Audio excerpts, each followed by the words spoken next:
Olá para você que acompanha as redes sociais e o podcast aqui do Diário do Grande ABC.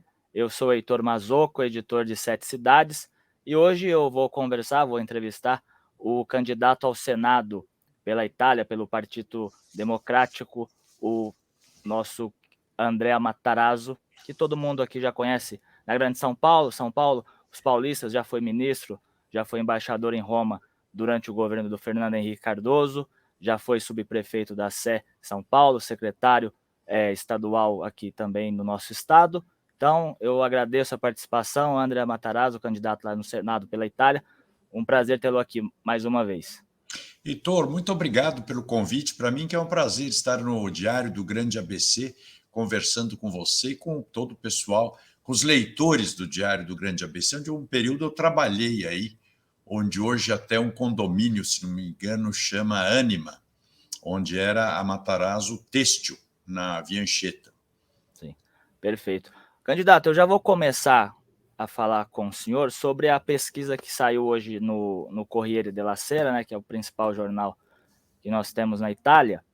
E aí aparece ali o Fratelli d'Italia, que é um partido ali que tem como cabeça a Giorgia Meloni, está ali com 24, 25% da preferência dos eleitores na Itália. Na sequência vem o PD, né, o Partido Democrático, que é por qual o senhor concorre a uma vaga no Senado lá na Itália. Está com 21, 22%, também tem como cabeça ali o Enrico Letta.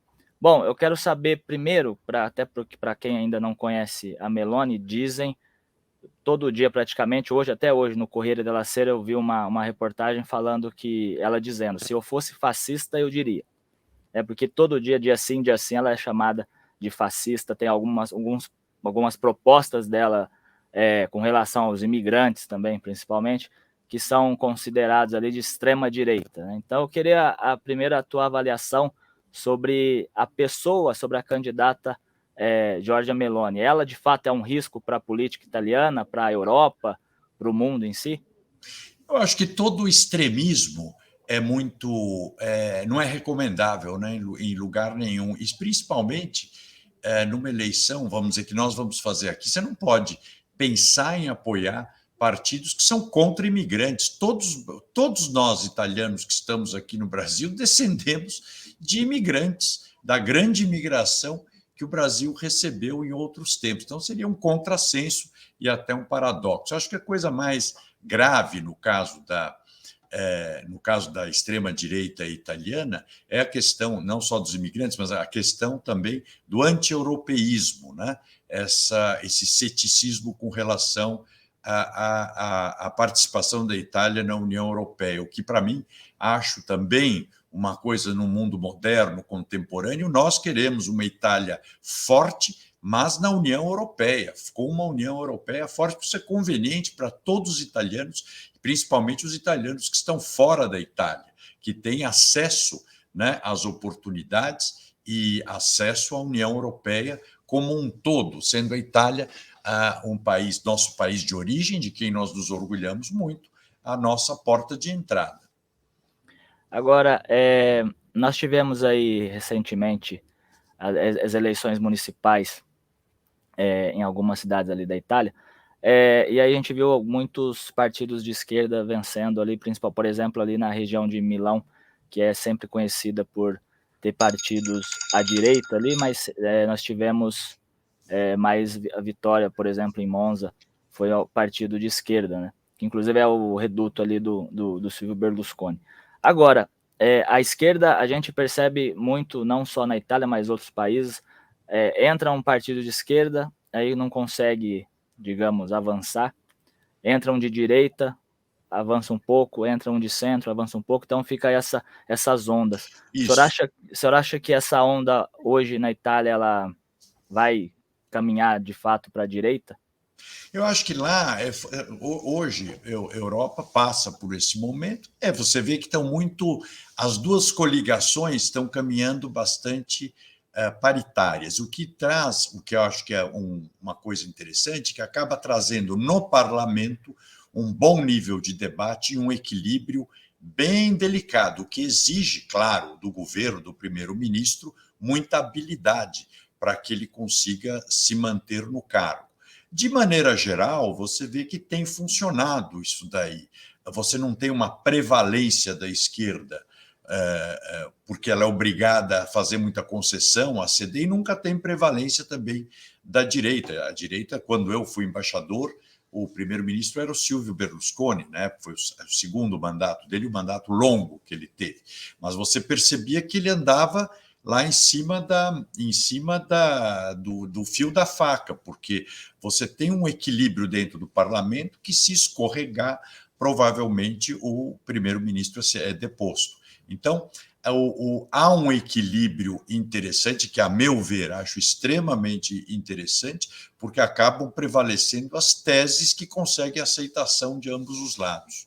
Uma pena agora, que foi por causa da direita, que este governo do primeiro-ministro Draghi, que vinha vindo tão bem, a combinação do Mattarella com o Draghi, a ponto do parlamento todo ter pedido que ambos continuassem, né, em janeiro, eles conseguiram fazer uma travessia de forma excepcional com essa questão da pandemia e de todos os problemas econômicos, né?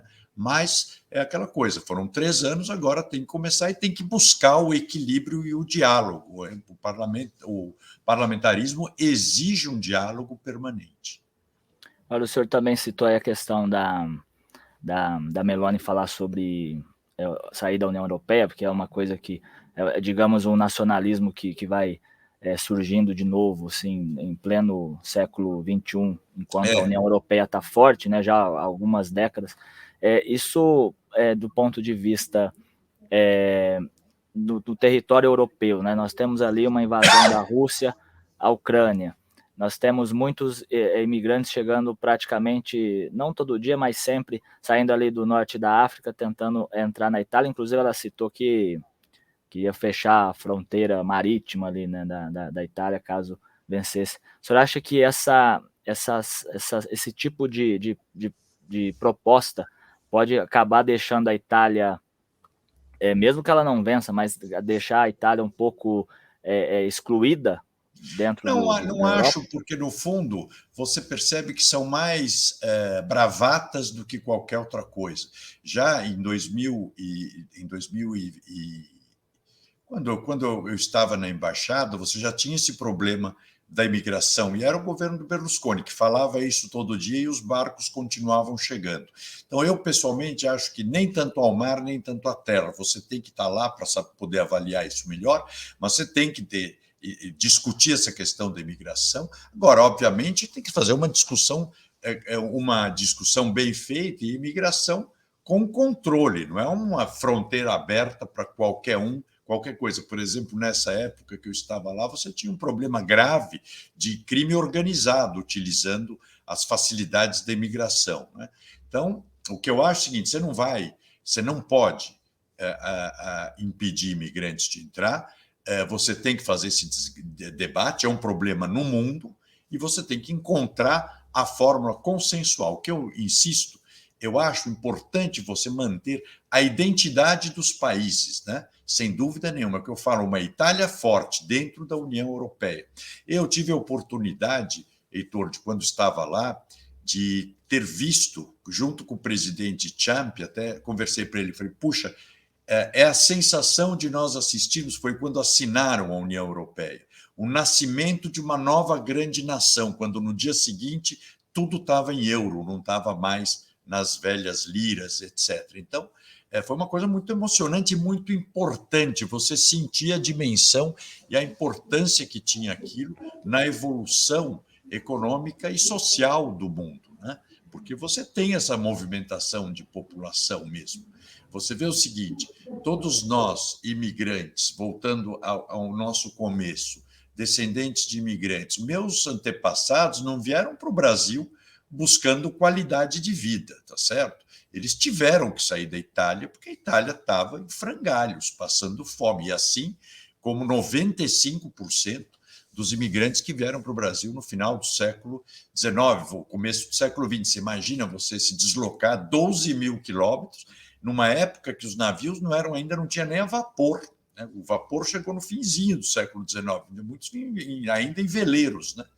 Então, nós temos que, ao contrário, preservar e ampliar fronteiras, né? Obviamente, dentro, mantendo a identidade, que eu acho até que aqui nós temos que valorizar mais a cultura da Itália, os valores da Itália, nós, descendentes de italianos, né? Transformarmos a nossa comunidade numa extensão da Itália em outro continente, né? Que é o que nós devemos fazer. Perfeito. Inclusive, até falando sobre isso, né, a gente tem aí, desde o final do século XIX, italiano, espanhol, japonês, enfim, árabes, que vieram para o Brasil. E aqui tem uma curiosidade, né? Às vezes as pessoas até se assustam, falam assim, mas o André Matarazzo vai disputar o Senado na Itália, como é que funciona isso? Bom, é que aqui no Brasil, quando nós tivemos a chegada, né, dos imigrantes, a gente perdeu um pouco, né? Por exemplo, aqui em São Paulo, mais de 50%, acho que 50% até eu estou colocando um número baixo aqui, da população tem descendência italiana.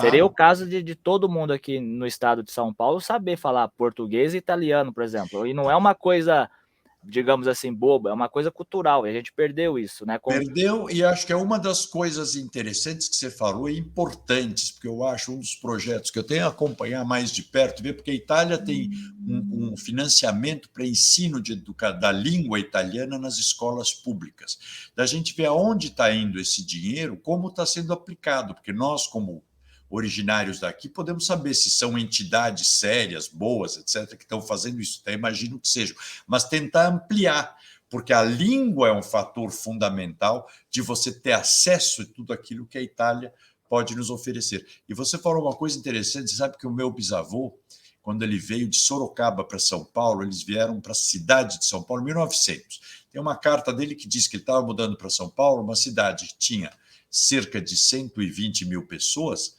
70% imigrantes, entre grande parte italianos e também libaneses, alemães, ingleses, etc.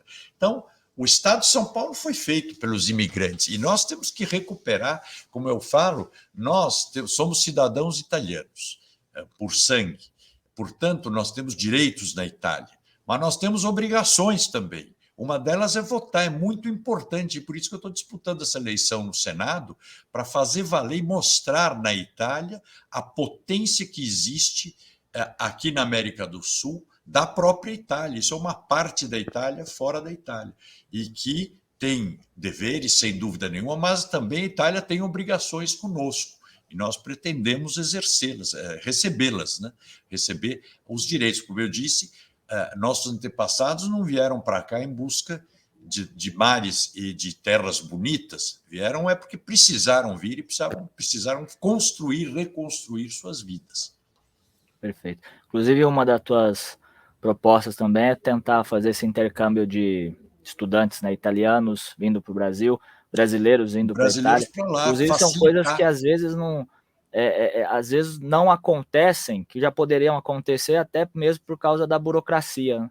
Da burocracia e do desconhecimento, dificuldade no corpo consular, burocracia legal e desconhecimento. Você imagina, a Itália é um país, Roma, em cada 4 romanos, se não me engano, um tem mais de 60 anos. Então, é um país, como todo país europeu, de pessoas mais velhas. Você imagina para os jovens daqui, que o Brasil ainda é um país jovem, ainda, né? Mas está crescendo, mas ainda tem muitos jovens, as oportunidades que existem de vários trabalhos, principalmente para as cabeças criativas, desenvolvedores de softwares, de tecnologia, de design, etc., quanto poderiam aprender a trabalhar lá, levando vantagens para a Itália, aprender na Itália e na Europa e trazer para cá de volta essa experiência, né? Então, esse intercâmbio nós temos que fazer a Itália aproveitar todas as vantagens de ter esses italianos aqui na América do Sul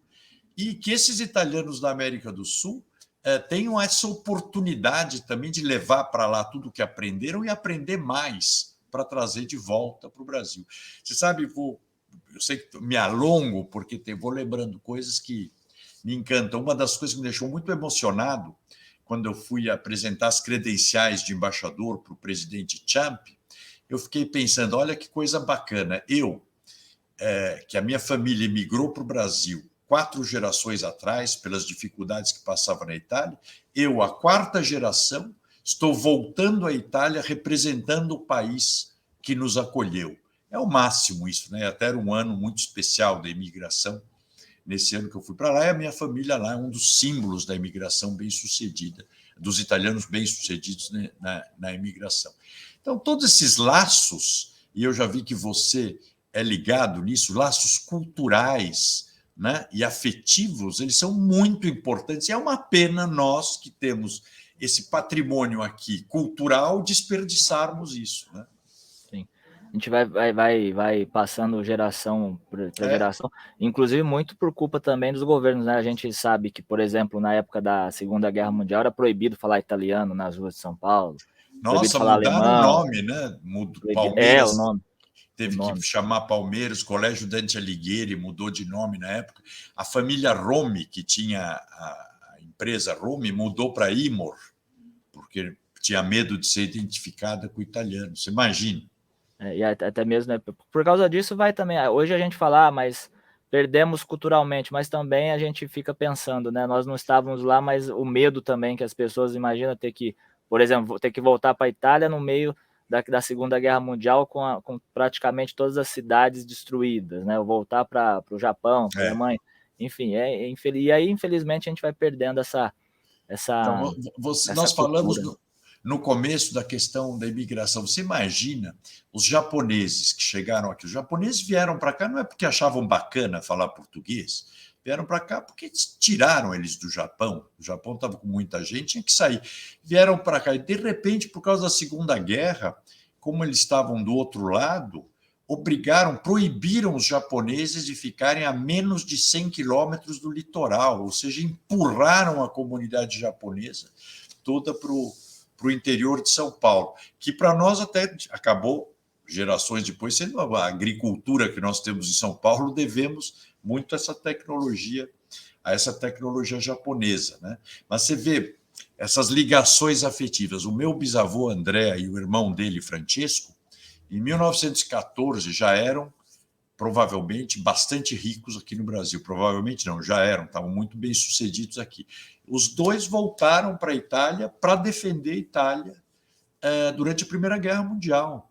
Ficaram lá 2 anos, por isso ganharam o título de conde e de senador vitalício, em agradecimento do rei pelos serviços prestados à Itália. Teoricamente não precisavam, estavam belos e bem instalados já no Brasil, mas voltaram, foram lá. E nós, a minha família, sempre manteve vínculos muito próximos com a Itália até hoje. Perfeito.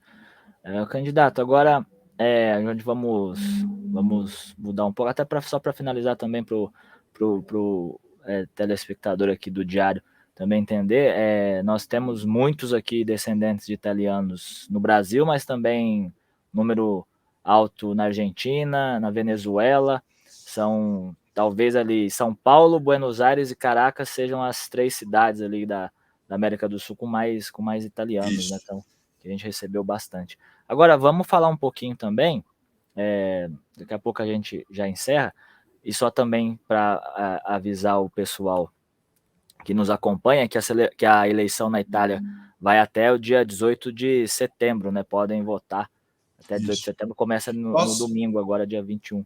Eu queria até, então, antes da gente entrar em outro assunto, pedir, né, para os italianos, como você falou, Brasil, a Argentina tem o maior número de cidadãos, então os brasileiros são o segundo, terceiro Venezuela.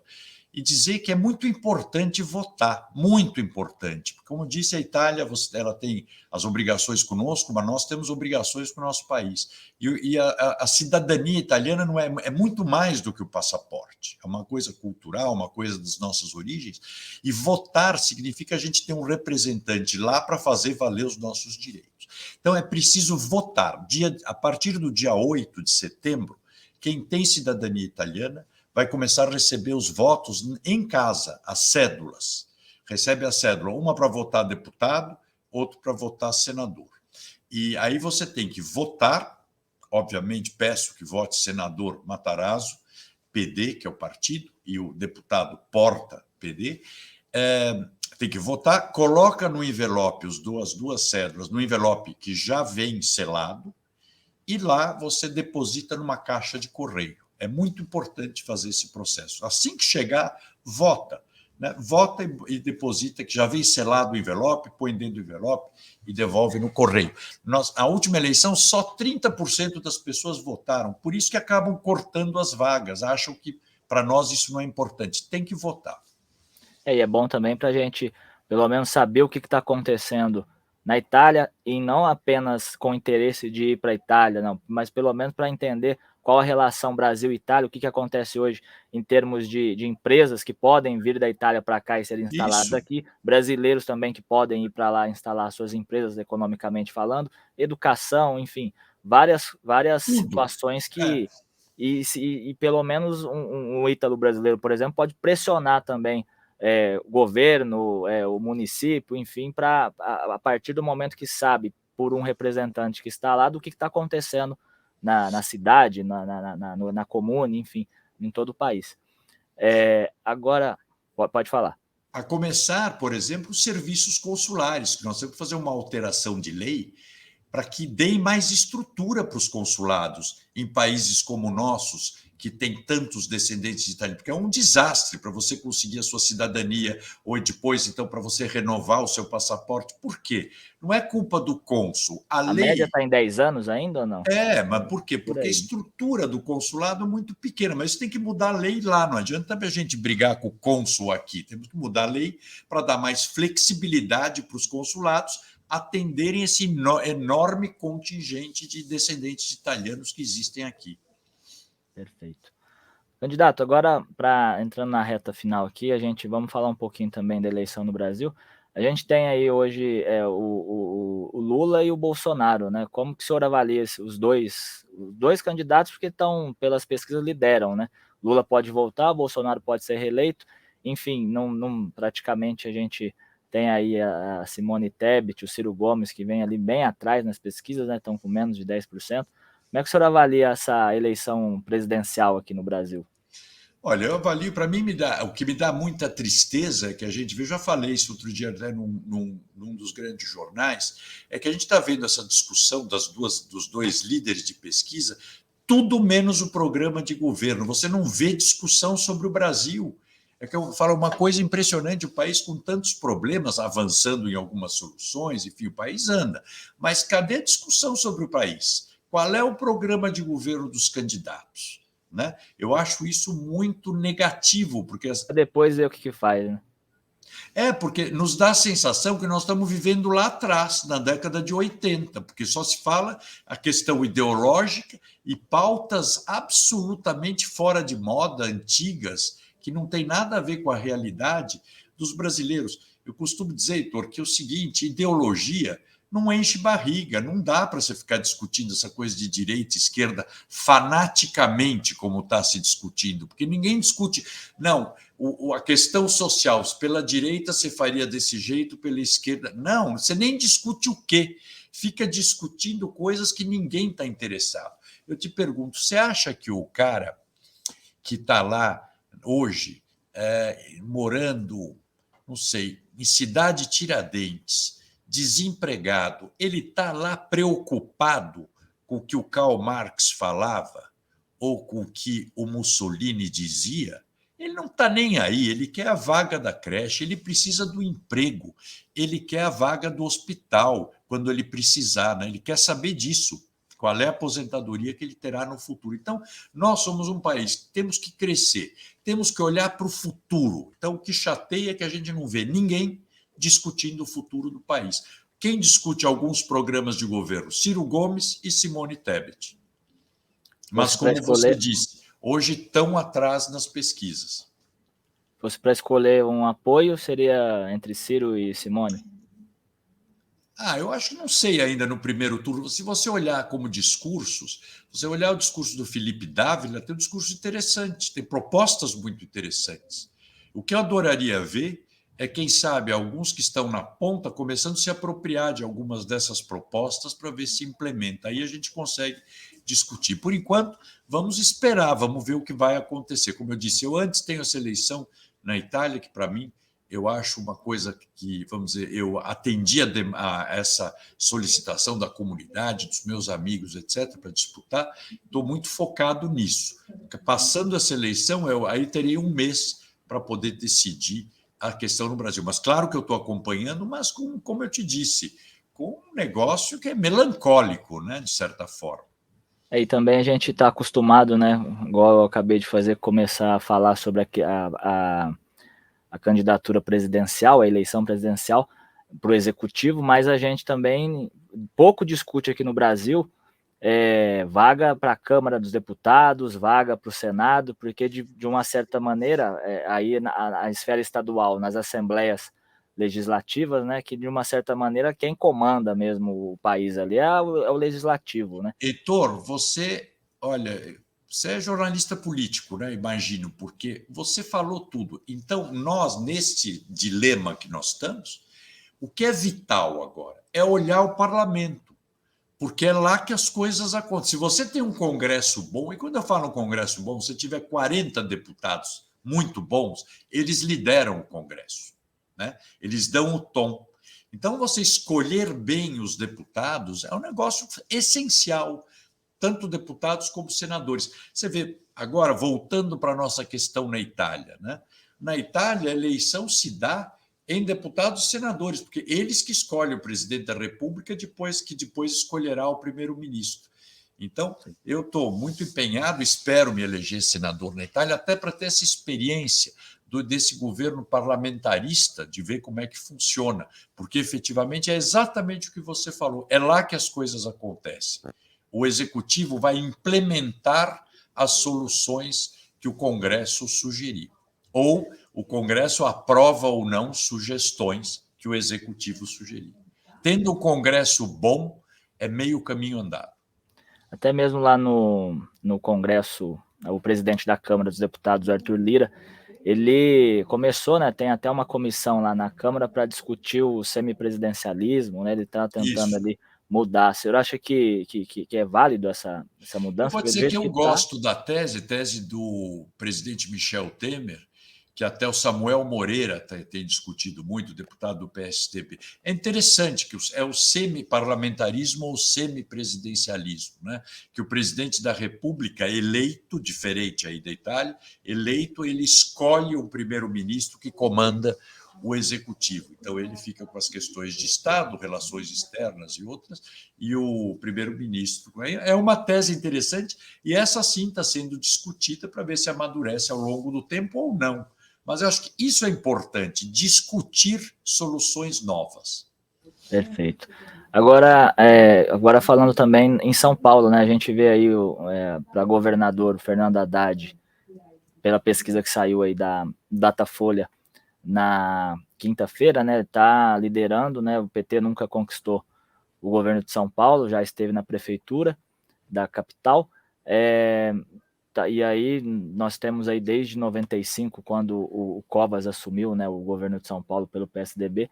Só acho que agora vai ter essa mudança, digamos, drástica, né? Porque sai o PSDB, entra o PT, talvez, né? Mas eu te diria o seguinte: eu fui vereador com o maior número de votos, segundo mais votado do Brasil. Tive 118 mil votos. E fui líder da oposição ao Fernando Haddad. Vou te dizer o seguinte: até tinha boa relação com ele, mas foi um dos piores prefeitos que São Paulo já teve. Pelo seguinte, por não ter gosto pela administração e não ter diálogo com a população. Ou seja, de gabinete, prefeito e governador são duas coisas que você tem que estar no campo, porque conhece a prioridade e o problema de um lugar, quem mora e quem trabalha no lugar. Eu não acho que o Haddad, eu não acho possível que o Haddad ganhe a eleição em São Paulo. Pode até ser que aconteça, mas espero que não. Eu acho que a disputa ficará entre o Rodrigo e o Tarcísio. E acho que quem for para o segundo turno com o Haddad ganhará a eleição. Perfeito.